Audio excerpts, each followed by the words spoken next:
Ang tagapagsalita ng West Philippines Task Force West Philippine Sea ng Philippine Navy, si Commodore Roy Vincent Trinidad nasa ating linya. Commodore Trinidad, sir, magandang umaga po sa inyo at magandang umaga rin po sa ating mga tauhan po dyan sa West Philippine Sea. Commodore, good morning po. Good morning, Orly Bok. Magandang umaga sa iyo at sa mga taga-subaybay mo. Thank you at muli nagpapasalamat kami sa iyong binigay ng pagkakataon. Actually, pati yung mga miyembro ng iba pang miyembro ng matitikas sa Sambisig class sa PMA 1991. Nalulungkot tuwing mag-uusap pa kayo tungkol na lang gulo sa West Philippine Sea ni Commodore Trinidad. Sabi ko, sino ba naman ang ayaw na magandang balita ang ating naririnig? Pero yun ang malungkot Talaga pa nag-uusap po kami ni Commodore Trinidad parang hindi maiwasan na banggitin yung mga dinaranas ng ating, hindi lang mga sundalo, pati mangingisda natin sa West Philippine Sea, Commodore. Habang nagkakausap tayo, unahin ko muna, Commodore Trinidad, kumusta ho ba yung inilikas na sundalo na sakay ng BRP Sierra Madre na nung ilikas ng Coast Guard nakaranas ng panibagong harassment Kumusta na ho yun, Commodore? Yung tatlo ang tinutukoy mo, Bok? Oo. Ilan po yun? Tatlong sundalo? Tatlo. Tatlo sila. Mm-hmm.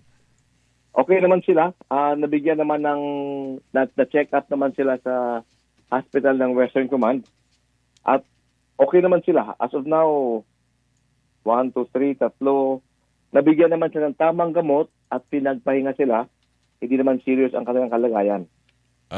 Nung napinalabas yung video nung isang araw akala malalaglag pa sa dagat yung sinilalim sa mid-evac na yun medical evacuation, Commodore parang napakasaklap nung paglilikas sa kanila papunta ho dun sa ospital, Commodore. Oo, alam mo naman kasi itong kaibigan natin, sila naman ang dapat na wala doon, sila pa nakikialam. Okay. Alam mo? Okay. Itong BRP Sierra Madre, i-share ko lang, Commodore. Maraming nagtatanong, actually ito, nagkakausap tayo, at least unti-unti ho nilang nakikita at nararamdaman yung parang para kang i-deploy pa sa isang higit pa yung war zone pag ganyan ka na sa BRP Sierra Madre, kasi sa tuwi-tuwi na makikita mo may mga dumara mga barko ng China, hindi lang natin alam kung ano yung ilang mga experience, pero kumusta ho ba, paano ho bang deployment at ano ho bang detalye kung paano nag-deploy ang AFP ng mga tauhan dyan po sa BRP Sierra Madre sa Ayungin Shoal, Commodore? Alam mo, nag-rotate yan sila every 45 days to 2 months. Okay. Pinapalitan, tapos may pagkain doon. Iba't ibang tao ang mga nandun. May mga in charge ng communications, may Marines, may taga-Philippine Fleet, may mga nagmamana ng rubber boats. Okay. So ano pala to? Marines under the Navy yan. So Marines, Navy, meron ba daw swag na ando doon? Meron yan. Kasama yan sa lahat ng mga detachment natin. Okay. Lalo-lalo may mga rubber boat tayo. Mm-hmm. Yung mga numbers nga lang, hindi natin pwedeng banggitin kung ilan. Tama. Pero, po yan. Meron lahat yan. Okay, good. Ang mahalaga lang pag sinabing BRP Sierra Madre, may sapat tayo mga tauhan para ito'y bantayan. Dahil baka mamaya, pinipingas nila unti-unti yung mga bakal po dyan na nasa gilid po at haligid ng BRP Sierra Madre. Dahil yan ang mukhang matagal lang inaasam ng China Coast Guard PLA, Commodore Trinidad. Totoo yan. Itong nakaraang pag-drop na may mga nakuhang mga pagkain and then eventually tinapon daw sa karagatan, nakahingi na ho ba ng details ang DFA sa National Task Force West Philippine Sea para ho sa posibleng pagsasampaho at pagpa-file po ng reklamo o kung ano man na pwedeng gawin ng ating pamahalaan, Commodore? Bagamat wala akong exact details, Bok, I believe right now na ibigay na ang tamang informasyon sa kaukulang agency ng gobyerno. Mm-hmm. Sapagat yun naman ang mga procedures natin na tuwing may nakikitang barko sa hindi dapat na lugar, like example sa Bina Shoal, tuwing may mga dumidikit sa atin, kagaya nung nangyari last time. And I believe, pati yung kasi malaking bagay yung pag-intro nila sa resupply na kinuha ng second package. Mm-hmm. So I believe right now, just like in the previous times, naibigay na ang dapat na malaman ng DSA. Okay. Hindi naman wala namang mensahe mula sa mga tao natin sa BRP Sierra Madre kung nung kinuha nila nabawasan nawala yung paminta o kailangan magsagawa nawala yung panghalo namin sa dinengdeng. Oo, wala bang ganun na Commodore na Wala kinakailangan naman. Pero alam mo, magsagawa ng resupply. nakakatuwa kasi makita mo yung mga, doon, mga pagkain sa second bundle, Mhm. hindi talaga sa yung, yung, alam mo, yung ulam at yung meron doon, may nganga. Meron doon, kumbaga ito yung mga special request nila. Mhm. Ibig sabihin, kung sa kung sa basic necessities, naandun yun, marami sa stock doon. Ito yung mga special request nila. Alam mo, pag napunta ka box ng mga detachment na ganyan, maghahanap ka ng mga, hindi yung mga staple foods mo, hindi yung ulam tsaka kanin lang. Di ba? May mga special request ka. Oo. So, yung mga nakuha at nabuksan, mga special request yun Ayun. Oo, mabuti naman. Hindi naman siguro masama kung sakasakali magagawa kayo ng panibagong drop. Isama nyo na rin sila, baka wala nang supply sila, Commodore. Baka napapabayaan na sila ng mga official nila, kaya kung ano dinadrop sa Sierra Madre, nakikishare ho sila, Commodore. Kawawa naman siguro Ayan, yun. yeah. Oh. Alam naman ng Commander ng Naval Forces Western at ng Western Command kung kailangan, lalo pag may mga special request or yung kailangan ang resupply, ginagawa nila yon. Hindi, I'm referring to sa mga Chinese Coast Guard. Baka naubusan na rin ng supply. Nakikisupply na rin pala sa atin. Di natin alam, Commodore. Ayun, yun, bro. Alam Anyway, mo, yung speaking of BRP Sierra Madre, paki-educate kami, Commodore. Alam natin, matagal na yung sinadsad dyan for the purpose of informing everyone else na yan ay nasa loob ng exclusive economic zone ng Pilipinas. Ito'y dilapidated at sa latest video talagang masasabi ho natin na hindi naman ito yung sitwasyon na kung tao yung sinasabi parang isang bituko na lang ang pipirma. Hindi naman siguro gano'n. Pero ang BRP Sierra Madre, hindi naman, since ito isang commissioned na vessel, hindi ito hahantong doon sa talagang gustong mangyari ng China na ito'y mabulok at magkalas-kalas o malusaw at mawala sa iyong shoal. We will do everything to preserve BRP Sierra Madre. Tama yan, Commodore? oo naman. Sapagkat ito ay commissioned vessel ng Philippine Navy, yan ay mandato ng Philippine Navy na i-maintain natin. Mhm. Na hindi naman po pwedeng basta-basta lang pabayaan natin para malusaw, bumagsak na lang basta-basta yan. Mhm. Yun ang sinasabi ko, Bok, na in the past few months, yung maintenance, yung upkeep, safety, and comfort, atin yun. Ang kinakabahan ng kabilang side ng China ay yung construction. Yung construction, hindi naman part ng maintenance ng barko yan. Sabagat semento, tsaka ibang bakal ng materialis nun. Kaya nga sabi ko, kailan pa na isama yung mga construction material sa ini-airdrop ng ng Philippine Oo, Navy? kaya sabi ko, walang common sense, siyensya common to mga kaibigan natin Mhm. Okay, so may pagkakataon, without going into details and operational matters, may pagkakataon na kung anong dapat kong punihin sa BRP Sierra Madre, gagawin natin yan at walang makapipigil sa atin. Oo naman, at sinasabi naman yan open din ng ating gobyerno na may karapatan tayo na i-maintain ang BRP Sierra Madre. Mhm. Ibig sabihin, ba natin hayaan na mabulok or yung bumagsak na lang because of fair wear and tear deterioration. Mhm. Ang sinasabi naman ng China, bawal mag-construct. Sila ang nag-construct, tapos sila ang kinakabahan. Oo nga So po. baka mag-ano tayo. Oo nga Oo. po. Yung Fiery Cross Reef, yung Subi Reef, saka yung Subi unang Reef, Mischief Mischief Reef, yun na ho ang Oo. testament, yun po ang ebidensya kung sino ho talaga ang nag-construct ng mga military installations sa West Philippine Sea. Kaya nga pag sinasabing nagagaslighting kayo, mas marami kayong military dyan sa West Philippine Sea, hindi kumikibuhudo ng China pag may mga pagtitipon internationally. Meron lang katanungan dito kung may pagkakataon ba minsan na may mga lumalapit na barko ng Navy na mismo, hindi Coast Guard, Commodore, dyan sa Ayungin Shoal kung kinakailangan po, although alam natin may mga lugar dyan na dapat iwasan, baka may masadsadan naman tayong barko, Commodore?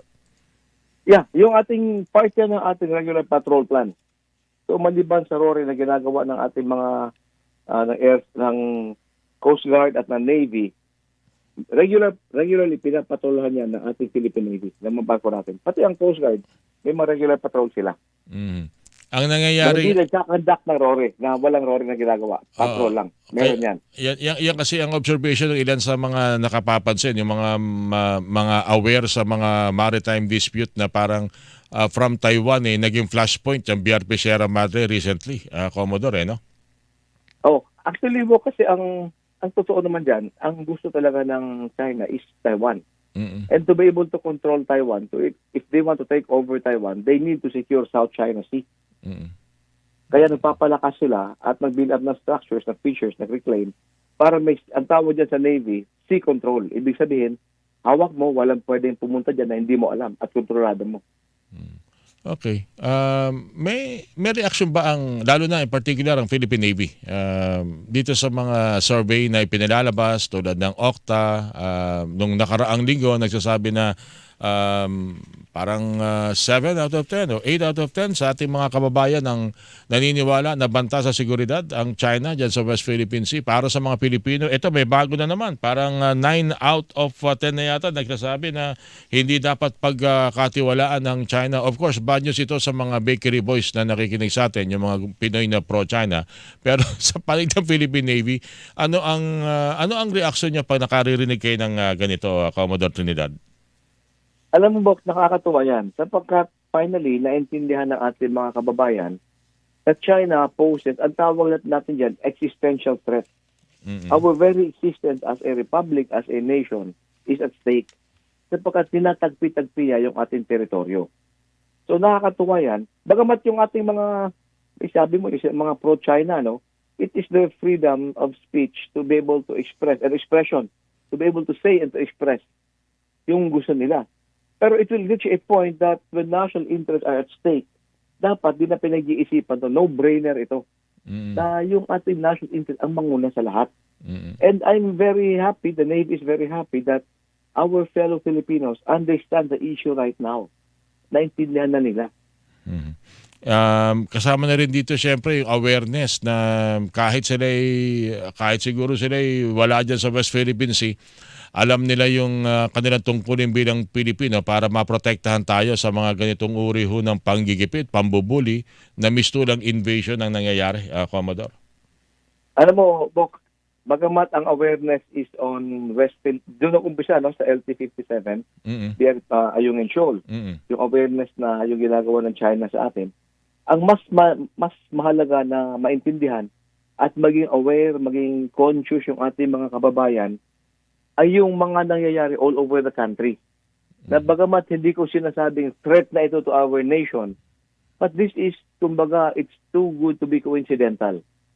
Maraming iba't ibang reports na ginagawa ng China, may presence sila, not only militarily, but economically, politically, educationally, across, ang tawag niyan, all the instrument of national power, may ginagawa ang China. And ang nangyari ito all over the country, kumbaga kung mag-connect the dots tayo, mapapaisip ka talaga ito na ata ay hindi coincidental. Buti Like for example, binagit mo yung Commodore kasi kagabi habang naghahanda ako nitong mga posibleng pag-usapan ngayong araw na ito, nagre-research ako ng mga related stories sa mga iba't ibang paksa na maaari matalakay ngayong umagang ito. Parang kada bukas ko ng isang topic, laging ando doon yung Chino na arestuhan na may peking Philippine passport. Tapos recently, yung isang Chinese national na nanutok ng baril sa Makati, kung di ako nagkakamali, nahulihan ng drone at ilang mga hacking at siguro mga surveillance equipment. Bukod pa yan doon sa posibilidad na baka hindi ho natin alam, hindi na Pilipino, kung hindi marunong lang magtagalog, pumapasok na rin sa politika sa Pilipinas. Parang buti binanggit niyo, Commodore, kasi kung pagtatagpi-tagpiin, parang meron din tayong dapat bantayan, hindi lang sa karagatan, kundi mismo sa ating loob ng teritoryo, Commodore. Hindi lang sa karagatan at hindi lang sa militar. Sapagkat ang parati ko sinasabi, Bok, yung digmaan ngayon, bago mo makita ang pwersa sa pwersa, na ipasok na ang dapat maipasok ng isang bansa. So let's say sa atin, kung ang babantayan natin ay yung militar lang at sa West Philippines lamang, sa dami nangyayari all over the country na ang dapat nagmamasid dito, una sa lahat, ang mga kababayan natin nasa mga malalayong Sitio 1, Purok 2, Barangay 3. Sila ang mga nando. Now, yung mga lugar na walang presensya ng gobyerno o limited yung presence ng ating AFP. Dapat ang mga kababayan natin ay magmamasid at Sila magsusumbong aware. sa atin. Mm. Maging aware at may report sa atin. Bagamat, sabi nga Bok, hindi pa tayo sure kung ito ay security threat. But this is a reason, may indicators na ito for us to check.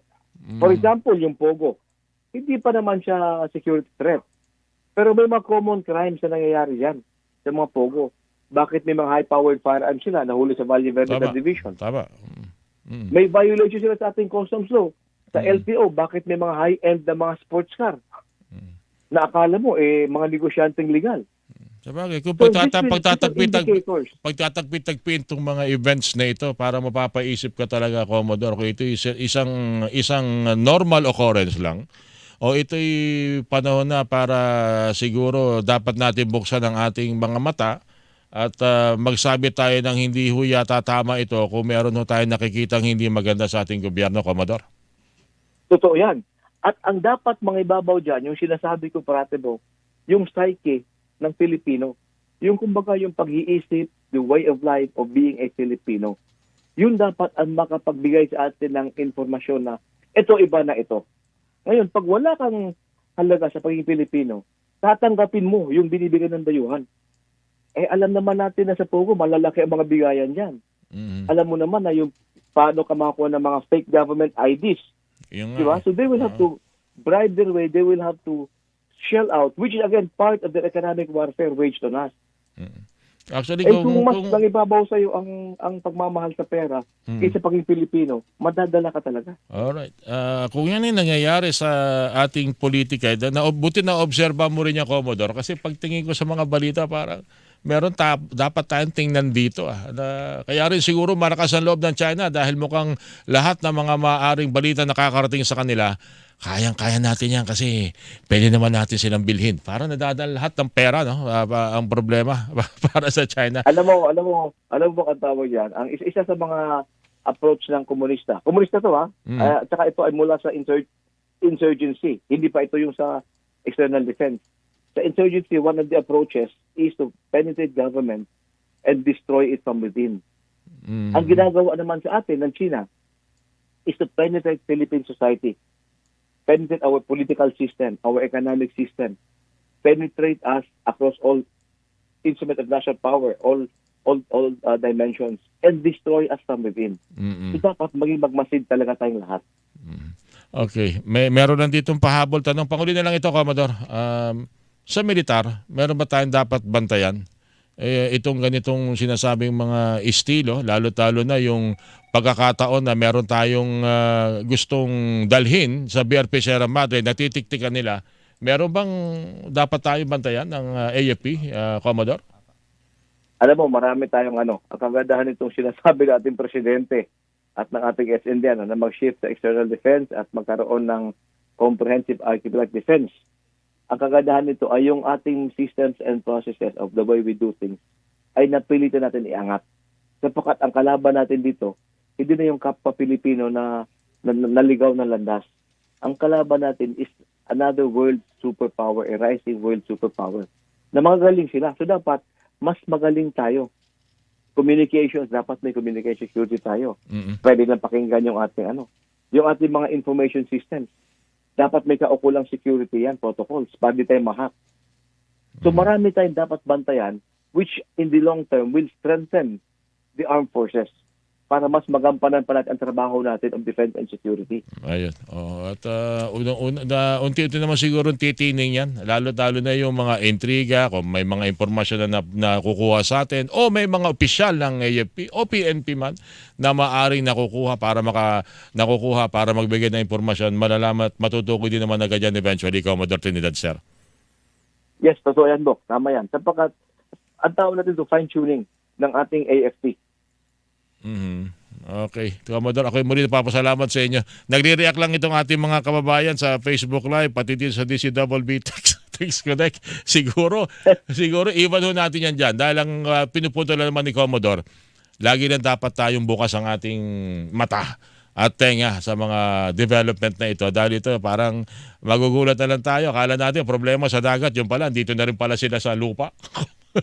Ayun, problema sa dagat, kailan na nag-umpisa? Yung ginugulo tayo. Pero yung sa lupa, para makapasok at maging, alam mo na, yung mga nangyayari ngayon, it takes time. Kaya malakas ang loob nila.